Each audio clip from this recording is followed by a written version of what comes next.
అయోధ్య రామమందిరంలో కొలువైన బాలరాముని విగ్రహాన్ని చూసి భక్తులు పులకరించిపోతున్నారు. ఆ విగ్రహాన్ని చెక్కిన శిల్పి అరుణ్ యోగిరాజ్ను ప్రశంసలతో ముంచెత్తుతున్నారు.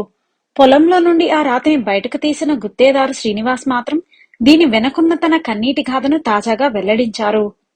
కర్ణాటక రాష్ట్రం మైసూరు జిల్లా హెచ్డి కోట తాలూకా బుజ్జేగౌడనుపురాలోని ఓ పొలంలో ఈ రాయి ఉన్నట్లు మొదట గుర్తించారు.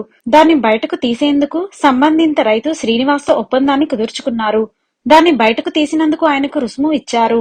కార్మికులకు చెల్లింపుల అనంతరం గుత్తేదారుకు 25,000 రూపాయల వరకు మిగిలింది. అనంతరం తమ అనుమతి తీసుకోకుండా పొలాన్ని తవ్వి రాతిని బయటకు తీశారంటూ శ్రీనివాస్ కు ఆ రాష్ట్ర గనులు, భూగర్భ శాఖ అధికారులు నోటీసులు జారీ చేశారు. 80,000 రూపాయలు కట్టాలని, లేదంటే క్రిమినల్ కేసు నమోదు చేస్తామని అందులో హెచ్చరించారు.